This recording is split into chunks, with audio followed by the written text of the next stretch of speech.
Jemi në Kozon dhe jemi në pjesën e dytë e emisionit dhe jemi duke folur për diasporën dhe mundësinë që ofron diaspora prapë në zhvillimin ekonomik të vendit.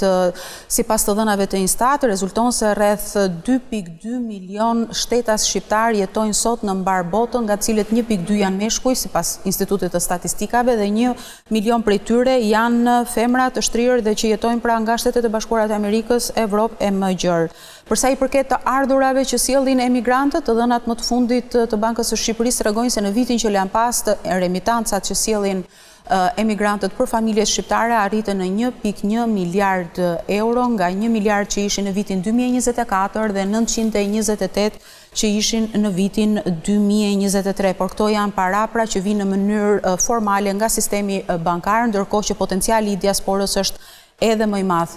Sipas të dhënave, disa janë dhe sektorët në të cilët investohet më së shumti ose shohin më me interes emigrantët për të investuar, siç është turizmi, agroturizmi, ndërtimi më së shumti në real estate, në teknologji dhe në sektorin e energjisë. Ne do të analizojmë në të pjesë të dytë të emisionit mbi atë se çfarë ka bërë deri më tani qeveria, ka bërë mjaftueshëm për të tërhequr kapitalin ekonomik të diasporës në vendin tonë me politikat e saj para qeveria dhe kam kënaqësinë që të analizoj në këtë pjesë të dytë të emisionit me eksperten e ekonomisë, zonjën Romina Radonshiqi. Përshëndetje, faleminderit që jeni në Kozon. Faleminderit për ftesën.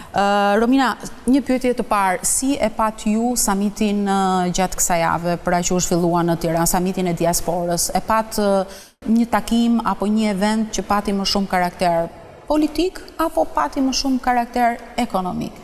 Unë mendoj që ishte një takim i cili pati më tepër karakter politik dhe fakti që le të themi diaspora shqiptare të ndjesin në vendin e vet, por jo me ndonjë mbështetje apo ndonjë plan veprimi që të ndikonte pozitivisht apo le të themi për diasporën të ishte një thirrje për të investuar. Pra thirrja ishte që mund të investoni, por madje edhe me paketën e maleve, por çështja është që diaspora jonë shqiptare mund të kontribuojë më shumë se në turizëm, agroturizëm.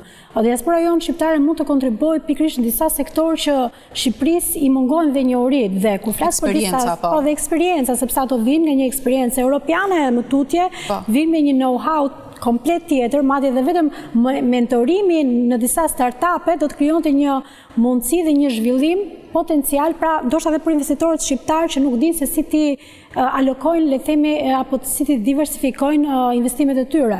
Se shohim në fakt që në Shqipëri janë përqendruar investimet në turizëm, agroturizëm, por dhe në ndërtim.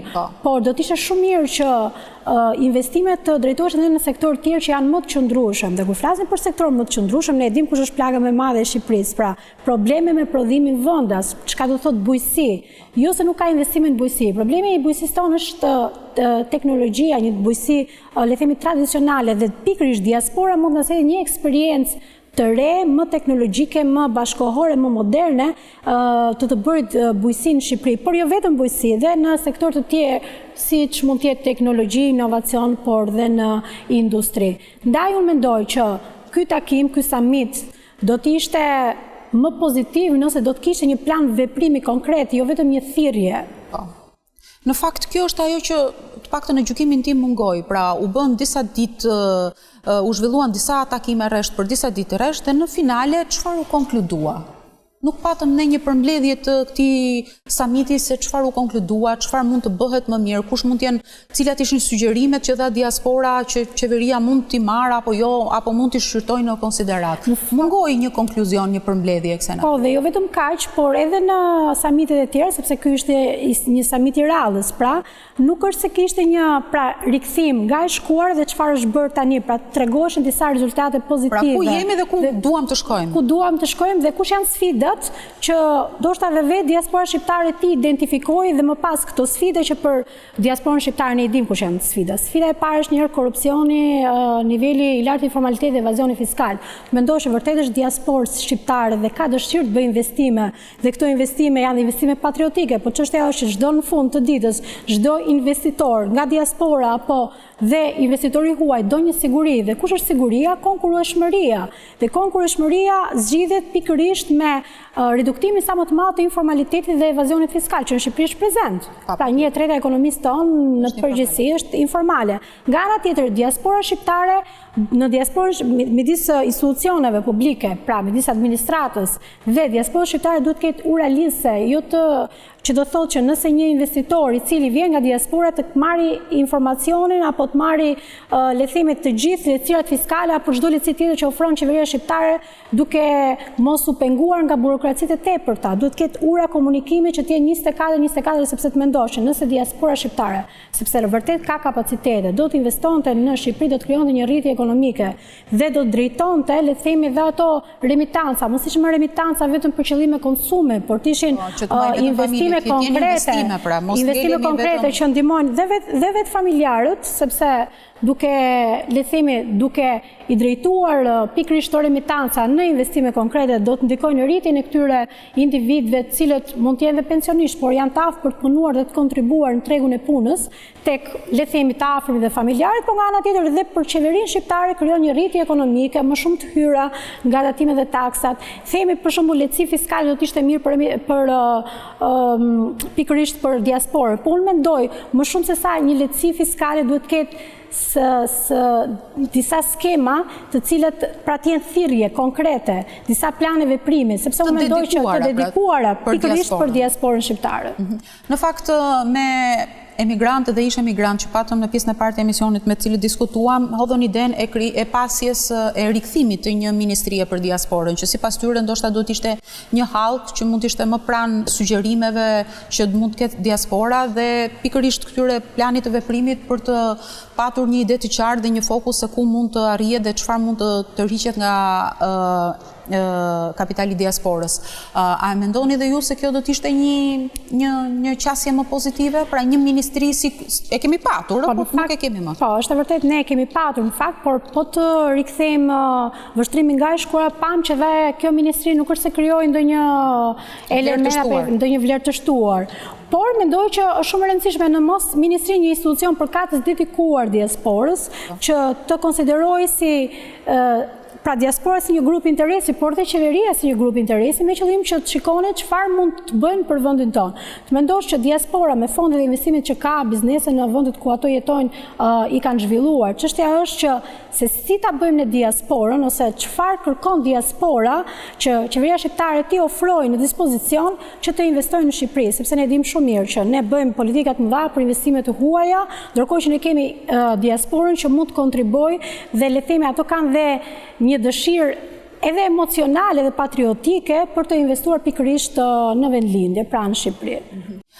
Romina, në gjykimin tuaj, çfarë e ka mbajtur ose çfarë po e mban larg diasporën nga Shqipëria, nga tregu shqiptar? Flas për të investuar, se për të rikthyer është çështje që ha diskutim, ndoshta familjet kanë krijuar përditshmërinë e tyre, jetesën e tyre, kanë fëmijët në shkollë për arsimim, po për të investuar ka plot potencial që individ saktuar në vendet ndryshme të botës kanë mundësi që të vinë dhe të investojnë, por që nuk e kanë marrë ende këtë vendim apo nuk çfarë i mban larg? Unë mendoj që është pikërisht çështja institucionale, të cilët nuk janë dëgjuar vërtet, le themi dhe planet e biznesit të diasporës dhe çfarë duhet bëjë Shqipëria për të avancuar dhe për të tërhequr diasporën. Pikërisht janë këto urat e komunikimit që nuk është se nuk ekzistojnë, por akoma nuk janë në atë nivelin e duhur që le themi të bëhet diçka institucionale. Një element tjetër është edhe burokracia e tepërt.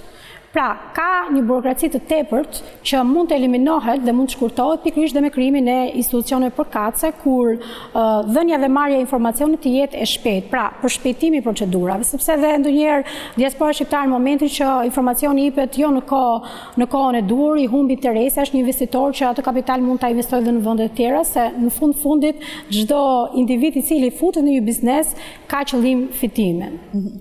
Pas gjithë këtyre eventeve, takimeve dhe këtij informacioni që kemi për sa i përket diasporës, ndoshta jemi të vonuar, pra qeveria është e vonuar për të patur një ide më të qartë, për të patur disa piketa të asaj se ku duhet të arrijmë dhe si mund të tërheqim këta emigrantë të vinë dhe të investojnë. Jemi të vonuar apo domethënë ka gjithmonë një kohë për të marrë vendimet e duhura dhe për t'i dhënë një nxitje dhe një shtytje këtij procesi.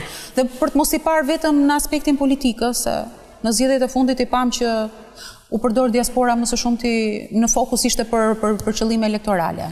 Po është e vërtet, në fakt si qeveri jemi të vonuar në marrjen e qofte edhe në marrjen apo dërgjesën e tyre konkrete dhe po flas për ato individ cilët vërtet kanë kapacitetet dhe dëshirë për të investuar në Shqipëri.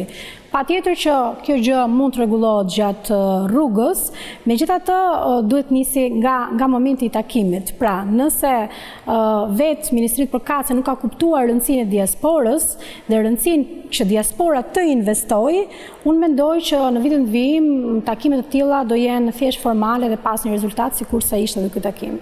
Pra me pak fjalë, ka ardhur koha që të ketë një ndarje në kuptimin që mos t'i shohim emigrantët vetëm si individ për vota, por t'i shohim edhe si potencial ekonomik. Në fakt ne emigrantët kemi folur, por nuk është se I shohim të konkretizuar. Në fakt ne emigrantët nuk I shohim vetëm si individ për vota, po I shohim dhe si individ për të zbutur varfërinë pikërisht ai target group që për ne është shumë sensitiv tek pensionistët. Pra, nuk duhet I shohim emigrantët vetëm le të themi si nevojë, por duhet I shohim si një potencial që mund të zhvillojë patjetër vendin, po nga ana tjetër ndikon dhe pozitivisht dhe në zhvillimin e vetë diasporës.